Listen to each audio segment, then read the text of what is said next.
I want to bring in ABC News reporter Olivia Rubin here right now, along with ABC News contributor and former FBI agent Brad Garrett for more. Olivia, what can you tell us right now in terms of the scale of this shooting and exactly what we know so far? Well, you just laid a lot of it out right there, right? So they're talking about hundreds of people were inside of a church when this 40-year-old male suspect, as they laid it out, rammed the front doors of the church, went inside, started shooting before, as officials said, he was neutralized by law enforcement. But really what's so difficult here for law enforcement is that fire that they believe was deliberately set, that sort of pushed them back. They were able to do a bit, as you've heard. They just got that fire out about within the hour, is how they put it. News that there was a partial collapse of the church building. So you can imagine you're already dealing with an active scene, an active gunfire.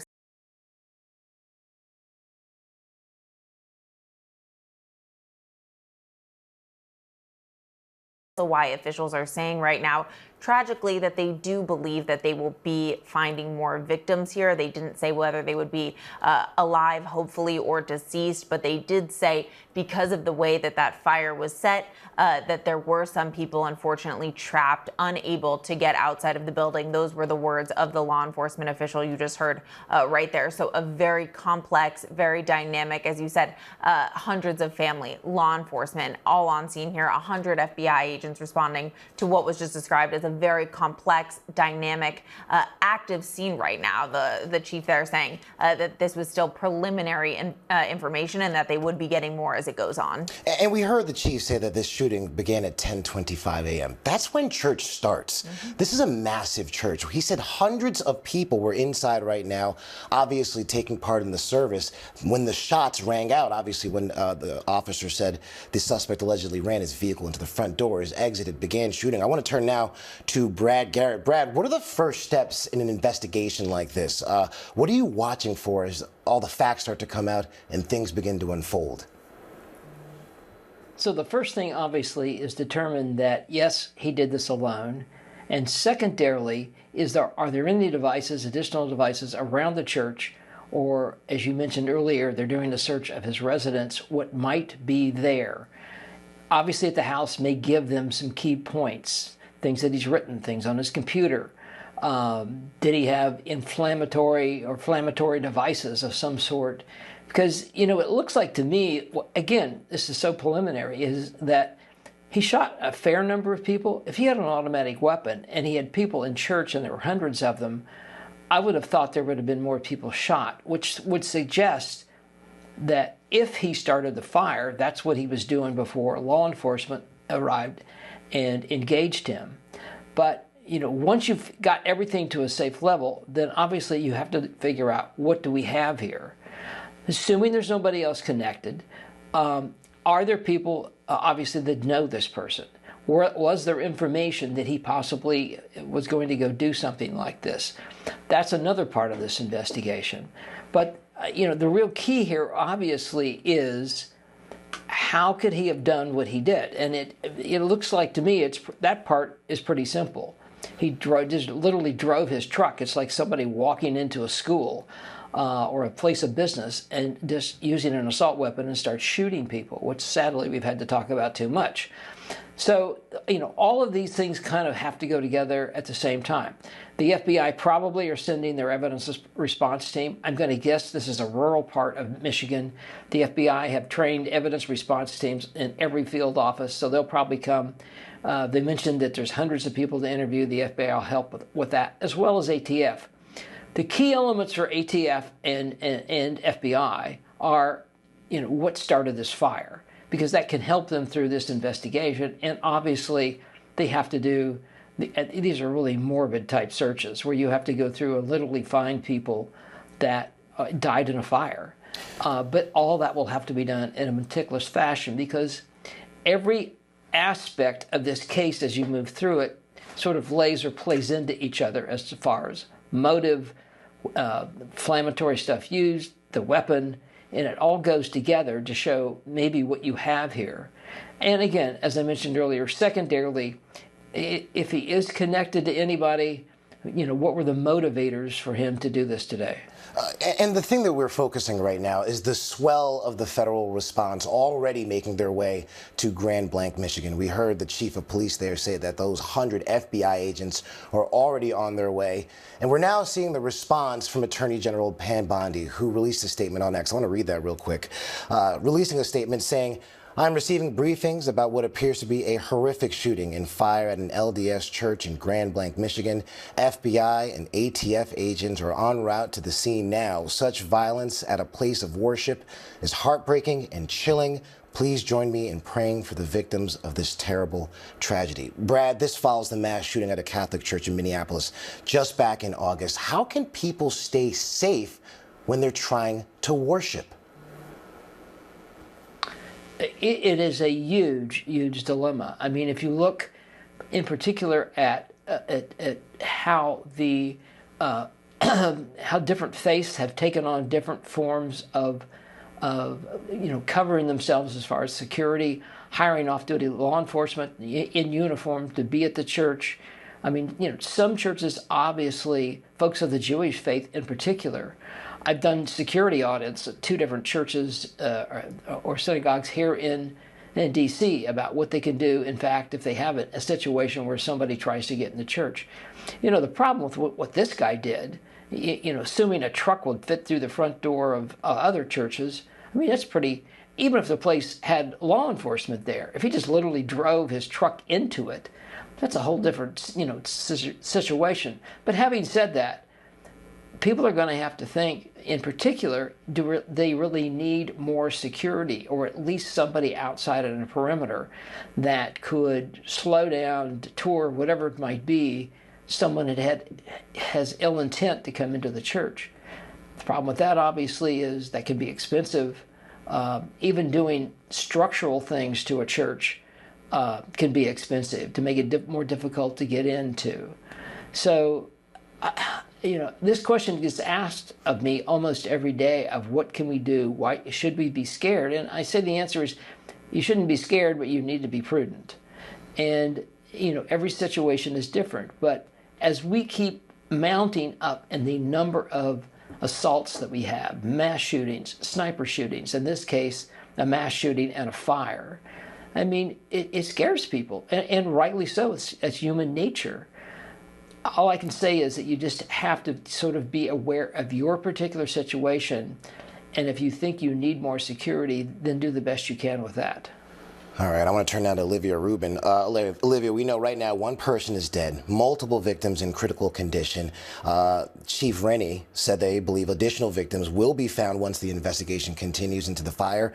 He also said that the suspect used an assault rifle. What more are you learning about the suspect in this? Well, what's going on right now, very likely, there's multiple aspects of the investigation, right? But 2 big ones. There's the scene, clearing the scene. They're looking for victims. They're interviewing witnesses. But there's also certainly, I would bet you, a major investigation already going on into this suspect right now, right? Based on what the chief says, it does seem like they already have an ID on him. They talked about a 40-year-old male suspect. It's likely they are talking about search warrants. They're probably executing one on his home. And just having been in this investigative unit at ABC News for years, we have spent years digging in to suspects who commit these horrific acts, why they do it. It's very similar to, how investigators do it. They're likely out right now already trying to get in contact with the suspect's family, with the suspect's friends, with the suspect's coworkers, whoever may have known him, spoken to him recently, and might have an indication on why he did this, because that's so key here right now,